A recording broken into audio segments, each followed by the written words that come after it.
And FLAGS, which stands for French Language and Global Studies, we've really nailed the FLA at the moment, and we're working on the GZ for later.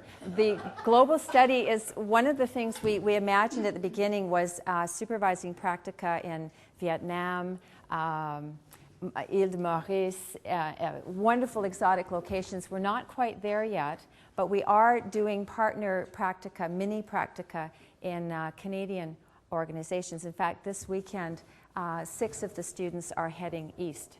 We are east. They're heading here. They're coming to Quebec and New Brunswick to do the last 3 weeks of their final practicum. So we're really, and that's why they're smiling. This is a good thing. But all of the FLAGS candidates start their program with a 5-week immersion experience in the summer. So far it's been at Université Laval. So thanks to federal Explore funds. So the program was designed and is designed for French generalists, core French teachers. As I was a core French teacher generalist, I would have loved this program. Many of us graduated speaking like books, having spent time in books, having never spent time with French people or French culture. So the FLAGS candidates are ostensibly generalists. They would normally have done a Bachelor of Education in a completely Anglophone program. They would not have taken a Core French Methods course, and off they would go to teach Core French in grades 5 to 8, which are the mandated grades, with no preparation. So the raison d'etre of FLAGS was to try to address that lack. At present at UBC, as at Simon Fraser University, and I'd like to acknowledge the fact that we have 2 excellent French teacher formation programs in Vancouver, we do have specialist cohorts, one at the elementary level, one at the secondary level. There are prerequisites in terms of language, composition, and literature courses at the 2nd and 3rd level of their baccalaureate. There is an entrance proficiency assessment that is done, and we are trying to maintain good proficiency standards, good language modeling, especially in our immersion programs, and the coursework is conducted in French. So this already exists. It's been working very, very well. But there wasn't really a place for candidates who didn't have that French proficiency, had an interest in French, but, for example, would not do well on the entrance proficiency test, had not necessarily taken university-level French. So what was proposed was the summer experience in Explore, thanks to Explore, to kick off their Bachelor of Education, and we have an 11-month program as well. A French conversation course that would augment the work that they do in Term 1 of their program, and then a Core French Methodology course in Term 2. These are all overload courses. This is over and above a 60-credit program, which is already a double program. So it's a rigorous proposition for our candidates.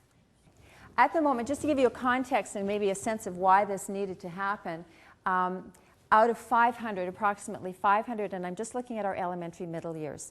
In British Columbia, between grade 5 to 8, all children receive French or a second language. So all of the candidates who will be teaching children of that age, of about 500, there have only been about 30 that received this specialist formation. So even with FLAGS, there's still a great majority of our candidates who are not receiving any additional coursework or preparation. It's a similar percentage at Simon Fraser University, and at the University of Victoria, there's no specialized cohort for French teachers.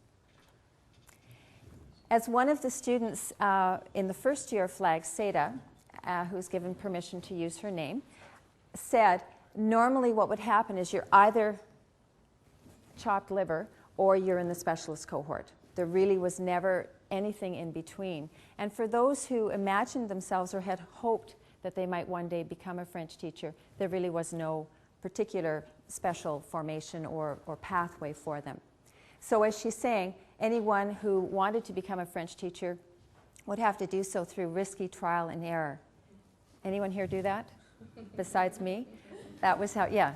And you were the French specialist in the school because you agreed to teach it. That was it. And you learned on the job, which isn't a bad way to learn. I've learned a lot over the years, but I just think how much further I would have gone if I'd had some sort of initial preparation. To give you an idea of the even larger context in British Columbia, French, for the most part, in our mandated grades, is delivered by generalist teachers. And these teachers are teaching French as one of many classroom subjects. We don't have daily French in BC. It's typically 80 minutes a week. We don't get very far in French. And I did a survey a couple of years ago with 800 respondents, and you can see that very few have either preparation or feel comfortable teaching French. And that's the message that is passed on more than any other message. It's not so much what's coming out of their mouths, it's how they feel about French, the fear that they feel around teaching French, the lack of competence, the lack of confidence. And so to try to change that in some small measure was really the raison d'etre of FLAGS. Who came to FLAGS? Who was interested in that first year? It was completely an experiment. Thanks to the support of Monique Bourneau-Treitz, my colleague in the Department of Language and Literature Education, and Associate Dean Rita Irwin, who was really behind the program. We opened the doors and just saw who came through. It was understood when candidates applied that they did have to commit to the summer experience, and as you can imagine, that eats into your money-making time. So these were people who were really committed to investing in this program, investing in themselves.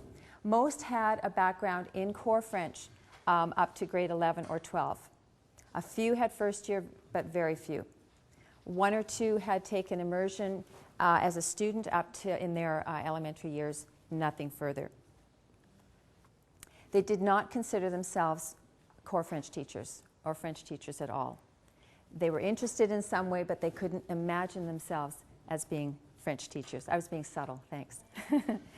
Some of the reasons that they invested in the program, and I use the term investment in the senses that Diane Dagenet and Bonnie Norton and others have used that term. There were instrumental reasons for sure.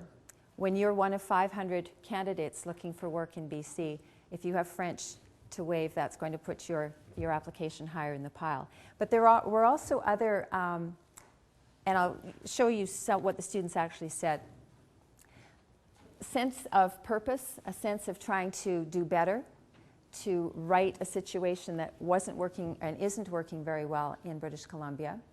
I had three were quite a bit more mature than the others, having raised children and seen core French in the program, in their students' program and their child's program, and really wanting to do better.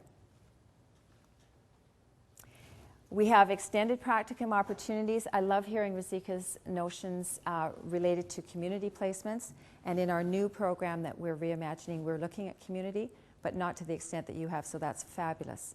I think we were all quite amazed and impressed by that. So what we are doing, though, is sending our students, and it's tricky with our FLAGs because they're not fluent in French. So I have to be quite selective, and so we're working in intensive English programs in New Brunswick. Two are working in an English program for Francophone students in Quebec City, and one in Montreal. It's a special math program, so it's math and bilingual. For our French specialists, we do have complete French placements opportunities and in Switzerland at the moment. That's a nice one to be able to go to. So what else? What's next? We have our third intake. The program has been successful. Again, it's small numbers. It's one cohort, but it's one cohort that's making a difference. Our French specialist cohorts are ongoing, of course. We are proposing changes to the teacher education program so that we can have a core French methodology course for all of our candidates. That's been something that Monique and I have been working on for a very long time. We'll keep you posted. For in-service teachers, there is a very successful Masters of Education program in French for French teachers that it will be starting its second cohort in September 2010. Simon Fraser also has a master's and doctoral program in French for French educators. There's an FSL teacher certificate coming to UBC, and Simon Fraser has a wonderful field programs for in-service teachers as well. So there are definite efforts in BC to right some of the gaps, fill some of the gaps. But most important, we have more qualified, interested core French teachers who are not going to be hired into immersion necessarily as many of our specialists are, who want to be core French teachers and want to make a difference there. Thank you.